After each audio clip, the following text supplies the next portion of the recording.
সাজুগুজু করে নিয়ে বেরিয়ে পড়েছি সবাই মিলে। তো অবন্তিকা এইমাত্র ঘুম থেকে উঠলো, ওকেও নিয়ে বেরিয়েছি। তো চলো, ও ওখান থেকে বাজার থেকে এসে আর কি বই পড়বে। আমার কিছু কেনাকাটা আছে, তো সেই জন্যই যাচ্ছি। চলো কি কি কিনি তোমাদের সঙ্গে সবকিছু শেয়ার করব। তো চলে আসলাম একটা বাসনের দোকানে। তো এখান থেকে আমরা কিছু জিনিসপত্র নিব। প্রথমে ঠাকুরের জিনিসপত্রই নিব আগে, কারণ আমার ঠাকুরের যে বাসনপত্রগুলো আছে, কিছু আছে স্টিলের, কিছু আছে পিতলের, কিছু আছে কাঁসার। তো এইরকম মানে না জিনিসপত্র তো ভালো লাগে না। তো ঠাকুর যখন দিচ্ছে আমাদেরকে, তো তখন কেননা ঠাকুরের একটা সেটই নেওয়া যায়। আমরা তো আমাদের জন্য অনেক কিছুই নেই, অনেক সেট নেই, রান্নাঘরের সেট, এটা সেটা অনেক কিছুই নেই। তো সেই জন্য ভাবলাম যে ঠাকুরের জন্য সব একটা সেট নিয়ে নেই। তো সেই জন্য চলে এসেছি। আর তাছাড়া আমার খুব শখ ঠাকুরের একটা সুন্দর দেখে আসন নেব। যতদিন আমরা ঠিকঠাক করে বাড়ি করতে পারছি, যতদিন আমরা এক জায়গায় সেটেল হয়ে থাকতে পারছি, তো ততদিন এই আশাটা আমার পূরণ হবে না। তো সেই জন্যই আর কি যেগুলো নেওয়া যায়, যেগুলো ক্যারি করতে পারবো সেগুলো নিচ্ছি। আর এইদিকে দেখো অবন্তিকাকে, দেখেছো কি নিচ্ছে? এই বাচ্চা কাচ্চাকে নিয়ে তুমি যেখানেই যাও না কেন, ওরা ওদের মনের মতো জিনিস বের করে ঠিকই নিবে। দেখো এখানে একটা যে ছোট্ট একটা ডায়েরি, সাথে কলম, মানে কলমের সাথে ডায়েরি পছন্দ করে ফেলেছে। এটার দাম হচ্ছে 25 টাকা। এটা ও নিবেই। দেখো কি শোনো, এটা কলম, ডায়েরিও আছে। ঠিক আছে, ওইখানে নাম্বারগুলো আমার লিখে নিবি যাতে মুখস্থ থাকে। কোন নাম্বার? যদি কোনোদিন দরকার হয় ফোন করবি।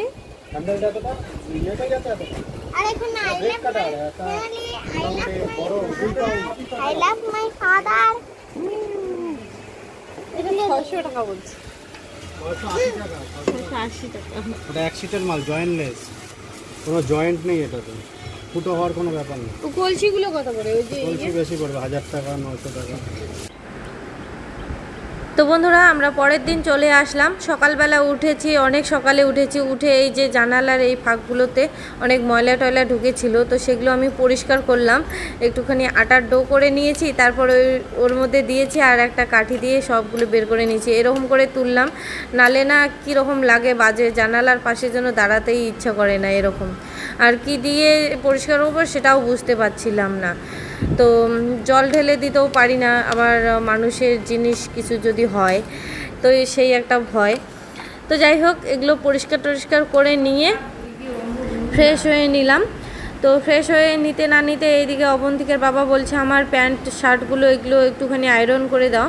তো তাই দিচ্ছি। এই প্যান্ট জামাগুলো ওর অফিসের, তো বাড়িতে আনে মাঝে মাঝে ধোয়ার জন্য, এই আয়রন করার জন্য।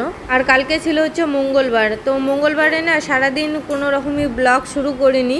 তো সন্ধ্যাবেলা একটুখানি ওই বাজারে গেছিলাম ঠাকুরের জিনিসপত্র আনার জন্য। তো সেগুলো এনেই ব্লগটা ওখানে স্টপ করে দিয়েছি। আজকে আবার কন্টিনিউ করলাম। তো বন্ধুরা ব্লগটি নো স্কিপ করে দেখতে থাকো, আশা করি তোমাদেরকে ভালো লাগবে।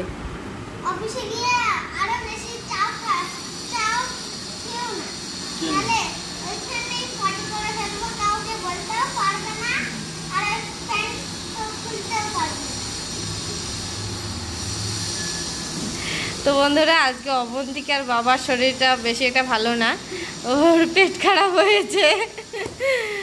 অফিসে একবার ফোন করলো, যাবে না যাবে এরকম শুরু হয়ে গেছে। কি করবে, ছুটি নেবে নাকি? সত্যি তো, যে এত দূরের রাস্তা যদি তুমি মেট্রোতে বা তোমার ইয়েতে যদি লাগে তখন কি করবো বলো? হ্যাঁ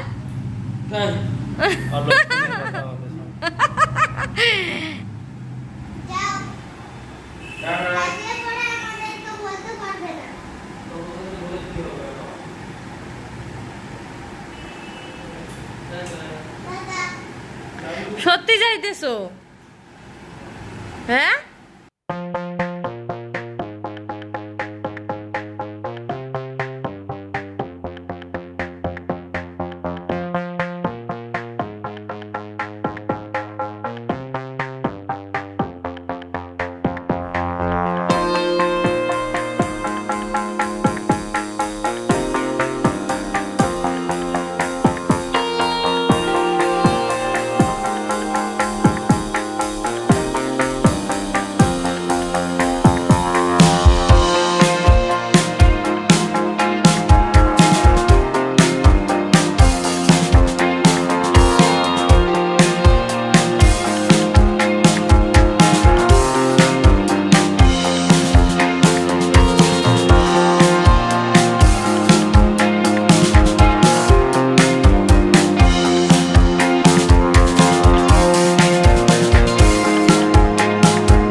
তুলসীর গাছ লাগিয়েছি, তো এখানে পুজো দেই।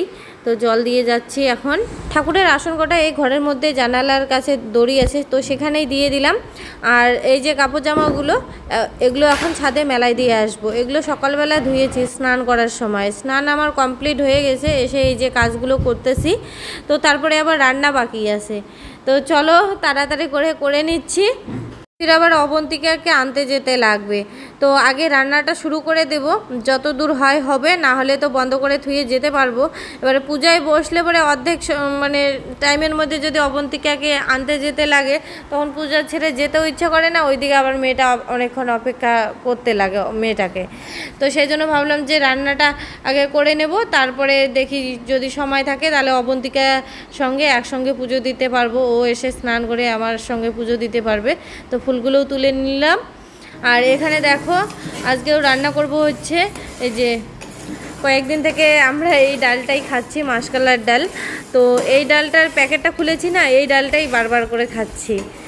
আর এই ডালটা মানে বেশ খেতেও ভালো লাগে আমার কাছে। অবন্তিকার বাবাও খুব ভালোবাসে, অবন্তিকাও ভালোবাসে। তো এটাই আর কি করতেছি রেগুলার। একটুখানি ভেজে নিচ্ছি, ভেজে নিয়ে তারপর ধুয়ে নেব। কোনো দিন করে না ভুলে যাই যে এই ডালটাকে আগে ভেজে নিতে হবে। আগেই ধুয়ে ফেলি, তারপরে যখন ভাজি না তখন কেমন যেন মানে ন্যালপা হয়ে যায়। না হলে আবার পরে যদি এমনি সিদ্ধ করি তাহলে সেই ডালটার আর স্বাদ হয় না। তো এরকম করে খুব ভালো টেস্ট আসে। তো দেখো গরম গরম অবস্থায় জল দিয়েছি, কষলে ধুয়ে নিচ্ছি। তারপর প্রেসারে দিয়ে দিলাম, তারপর পরিমাণ মতো জল দিয়ে এর মধ্যে দিয়ে দেবো হচ্ছে কাঁচা লঙ্কা। তারপর ঢাকা দিয়ে 2-3 সিটি দিয়ে মানে রেস্টে আমি কোনো দিন করে কি করি 5-6 সিটি দিয়ে তারপরে একবারে খুলি, কিন্তু তখন ডালটা স্বাদ হয় না। যখন দেখি যে 2 বা 3টা সিটি দেওয়ার পরে একটু রেস্ট দেই, তখন আবার ডালটা ভালো করে সিদ্ধ হয়, ভালো করে হয়, তখন আবার খেতে খুব ভালো লাগে। তারপর এখানে আমি দেখো রান্না করে নেব হচ্ছে মাছের ঝাল, আর করব হচ্ছে বিনস চচ্চড়ি। তো আজকে মাছের ঝাল করব। এর আগের দিন আমি মাছ সবজি দিয়ে আর কি করেছি, ঝোলে দিয়েছি। তো অনেকেই বলেছে কেন মাছের ঝোল করতে পারো না। তো যাই হোক বন্ধুরা, তোমাদেরকে একটাই কথা বলি যে ওরকম করে খেলেও খুব ভালো লাগে, টেস্ট আসে। এবারে কি হয় বলো তো, যখন মানে কোনো রোগীকে খাবার দেই বা কোনো কিছু যদি হালকা মশলার মধ্যে একটু মাছ টাছ রান্না করা যায়, তাহলে ওই রকম করেও সবজিটাও খেতে পারে। এবারে মাছের যে প্রোটিনটা সেটাও আর কি ওর মধ্যে হয়ে যায়, মাছটাও টেস্টি হয়, স্বাদ হয়। তো ওই রকম করে একটা রান্না শিখেছি, আমার মা ঠাকুমা এগুলো শিখিয়েছে, দিদারা। তো ওই রকম করেও মাঝে মাঝে চালিয়ে দেই। ওই ঝালের মশলা বেশি, আর মশলা বেশি খেলে গ্যাসও হয়। তো সেই জন্য অত একটা ঝামেলা করি না, মাঝে মধ্যে ওরকম করেও রান্না করি। এখানে আমি মাছের ঝালের জন্য মশলা করে নিচ্ছি। জিরে গুঁড়ো, ধনে গুঁড়ো, তারপর লঙ্কা গুঁড়ো, টমেটো, পেঁয়াজ, তারপরে একটুখানি রসুন 2-3 কোয়া, আর এক টুকরো আদা দিয়ে মশলা একটা পেস্ট করে নেব। আর এখানে মাছের মাথাটা দিয়ে দেবো হচ্ছে ডালের মধ্যে। আর ডালে সোমবারের জন্য এখানে আমি দেখো পেঁয়াজ কেটে নিয়েছি, আদা একটুখানি ঘষে নিয়েছি। তো এর আগের দিন একজন বন্ধু মানে সাবস্ক্রাইবার বন্ধু বলেছে যে এই ডালের মধ্যে পেঁয়াজ দেওয়া যায় না। জানি, অনেক কিছু জানি, এক একজন এক এক রকম করে রান্না করে, এক একজন এক একটা জিনিসের প্রতি ভালোবাসা থাকে। সবাই তো সব ধরনের খেতে পারে না, তাই না বলো? এবার কেউ দেখো ঝাল পছন্দ করে না, আমরা দেখো অনেকেই ঝাল পছন্দ করি। কেউ দেখো রসুনের যে গন্ধটা সেটা পছন্দ করে না, আমরা দেখো সেটাও মানে কোনো দিয়ে দেই। কেউ আবার পেঁয়াজ ছাড়া খেতে পারে না, কেউ আবার পেঁয়াজ দিলে খেতে পারে না। তো এরকম অনেকেরই অনেক থাকে। এবারে রান্না তো একবারেই মানে কোনো লেখা নেই যে এটার মধ্যে এটা দেওয়া একদমই যাবে না, এটা দিতে নেই, এটা সেটা ওরকম করে তো আমরা মানে যেটা রান্না শিখিনি। এবারে যেমন করে শিখেছি তেমন করে দিনগুলোকে কাটিয়ে দিচ্ছি, এই আর কি, আর কিছু বলবো না। তবে হ্যাঁ, তুমি যে আমাকে এই কমেন্টটা করেছো, তো সেটার থেকে আমি বুঝতে পারলাম যে কেউ এই ডালের মধ্যে পেঁয়াজ খায়, কেউ খায় না। তো আমরা কি বলো তো, আমরা খাই। তো আমাদের আগাগোড়াই আর কি বাড়িতে দেখেছি যে পেঁয়াজ দেয়। আর পেঁয়াজের যে ভাজা একটু কড়া করে ভাজা করে সোমবারটা যখন দেয়, পেঁয়াজের যে স্বাদটা সেটা যখন একটু করে মুখে লাগে না, খুব ভালো লাগে। তো আমরা মানে ছাড়তে পারবো না, এই একটা। তবে যদি নিরামিষভাবে রান্না করি সেটা আলাদা ব্যাপার। যদি নর্মালি বাড়িতে মাছের মাথা টাথা দিয়ে রান্না করার বা কোনো একটা ইয়ে থাকে তাহলে পেঁয়াজটা অবশ্যই লাগবেই।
তো বন্ধুরা আমার রান্না কমপ্লিট হয়ে গেছে, দেখতেই পাচ্ছ এখানে ডাল, মাছের ঝাল, আর হচ্ছে বিনস চচ্চড়ি, আর হচ্ছে ভাত।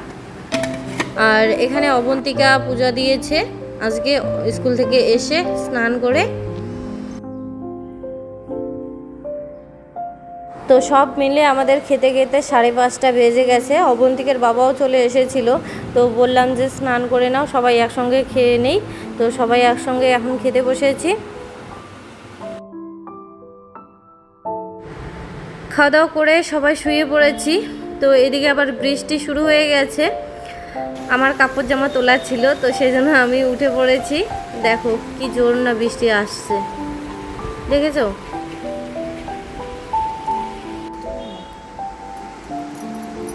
তারপরে ভাবলাম বসে থেকে থেকে কি করি, এই যে চুড়িগুলো আটা দিয়ে লাগিয়ে রেখেছিলাম, এখন শিফন সুতোগুলো আর কি পেঁচাচ্ছি, নতুন ডিজাইনের বানাবো একটা। এই চুড়িগুলো না পরতে ইচ্ছা করছিল না, ভাবলাম যে নতুন করি। আটা দিছো নাকি? আর চুড়িগুলো আটা দিয়েছি।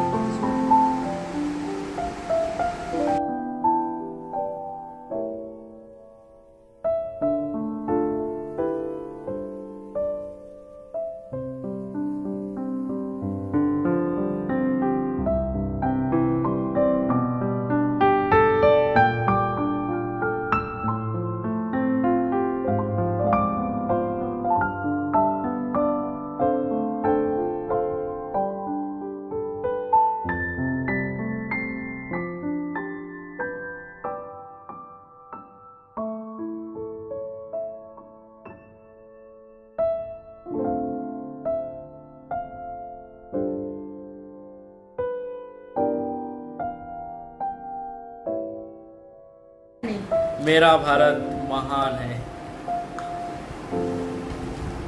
তো বন্ধুরা আজকের ব্লগটা এখানেই। সত্যি আমরা মানে বিশেষ করে অবন্তিকা আমি মানে একদম সেই ইয়েই ছিল যখন ওই গুনতিগুলো হচ্ছে যে 1 ঘন্টা মানে কত মিনিট, খুব সুন্দর একটা আমরা লাইভ দেখছিলাম কালকে। কেমন লাগছে মাগো? কেমন লাগতেছে? অনেক ভালো লাগতেছে। আমাদের দেশ অনেক আগে চলে গেছে। আমাদের দেশ অনেক আগে চলে গেছে, আমাদেরকেও আগে চলে যেতে হবে, তাই তো? হ্যাঁ। তবে বাচ্চা কাচ্চাদের এই যে জিনিসটা, বিশেষ করে এই ছোট ছোট বাচ্চা কাচ্চারা অবন্তিকার মতো মানে এগুলো আবার একটা ইয়ে পেলো শিক্ষার, সত্যি খুব ভালো লাগতেছে। সত্যি দারুণ অভিজ্ঞতা আমাদের ভারতবাসীর সমস্ত ভারতবাসীর কাছে। একটা নতুন দিগন্ত খুলে দিল সারা বিশ্বের কাছে। ইসরো একটা দিগন্ত খুলে দিল সারা বিশ্বের কাছে যে চাঁদের সাউথ পোলে কি আছে সেটাই আমরা আগামী 14 দিন ধরে জানতে পারবো আশা করি আর কি। ভারত মাতা কি, ইসরো কি।